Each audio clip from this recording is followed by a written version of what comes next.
Carl Gibson lived for silence.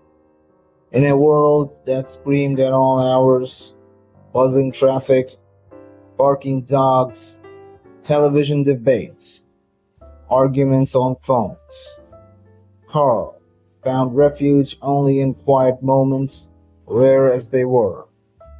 He worked as a records clerk at the Bureau of Infrastructure Services, buried in the sub-basement where forms from every construction permit and plumbing report passed through his hands. Carl didn't mind. In fact, he preferred it. He liked numbers, order, predictability. People, on the other hand, were messy and loud. They filled up a room with their voices, demands, and emotional clutter. Outside work, Carl's greatest joy was reading. Classic literature, obscure poetry, old philosophy.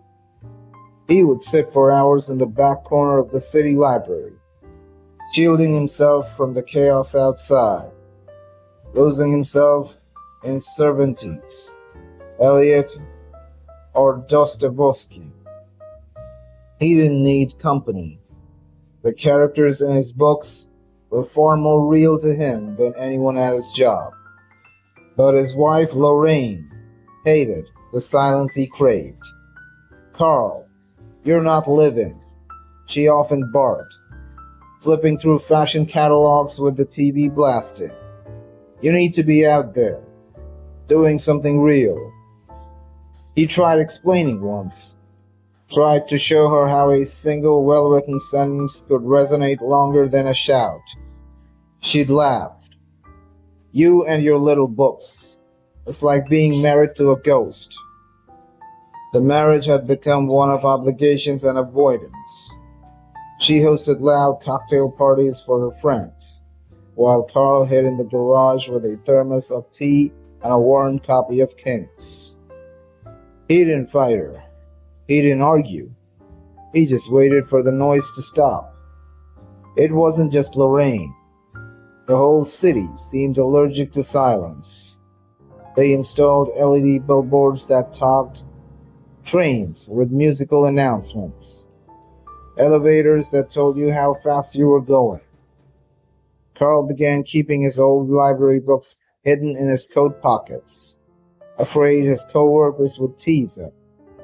During lunch, he ate alone, retreating to the broom closet behind the boiler room, his sanctuary. Then came the alerts. The news began reporting tensions, geopolitical, financial, even celestial. Rumors of war, stock collapses, asteroid anomalies. Emergency broadcasts screamed warnings over the airwaves. Phones lit up with panic messages. Carl ignored them, turning his attention to a tattered copy of the Brothers Karamazov. He didn't understand why people obsessed over problems they couldn't control. When he finally looked up, the world had changed. It had happened on a Tuesday. Carl had taken his lunch and booked to the old underground subway platform no longer in use.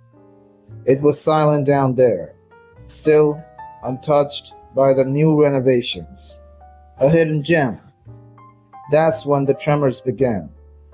At first, it was subtle. A light shake on the bench. Then came the roar. Dust rained from the ceiling, and emergency lights flickered on. He dropped his book, ran for the stairwell, but the ceiling caved in. Rubble sealed him inside. He tripped, hit his head, and blacked out. When he woke, hours or days later, everything was still. Not just the platform. Everything. Carl climbed out through a crack in the rubble and stepped into a gray and broken world. Buildings half collapsed. Streets empty. Skies hazy. No sounds of cars. No people shouting. No phones ringing. Just wind. Carl wandered through the ruins of his city. No explosions, no sirens, just silence. He didn't cry. He didn't panic. He felt a strange calm. Somehow, impossibly, he had survived what seemed to be a cataclysm. He walked past the crumbled grocery store, where shelves were overturned and fruit rotted on the ground. He stepped over the twisted frame of a bus. No blood, no bodies, just emptiness. Past Lorraine's salon, now a skeleton of charred beams and melted mirrors.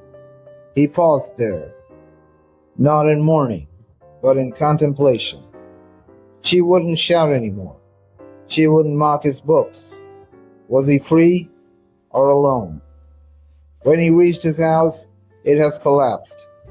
Everything inside, memories, books, noise, was buried under stone. He kept walking. He walked for days, scavenging canned food and bottled water. He spoke to no one. There was no one left. It was as if the entire world had inhaled sharply and then never exhaled. 3 days later, he found it. The library. Half its facade was cracked open like a dropped egg, but the core still stood, miraculously intact. He stepped inside trembling with disbelief. Books, rows and rows, still standing, still intact. A few had fallen. Some lay torn, but the vast majority safe. Carl fell to his knees in the poetry section and wept, not in sorrow, but joy. He spent the next hours stacking books neatly on the long oak reading table. He sorted them by author, by era, by whim. He arranged Shakespeare beside Poe, Dostoevsky beside Austen. He made piles to read first, to read again, to read if time allows. And time, he had all of it.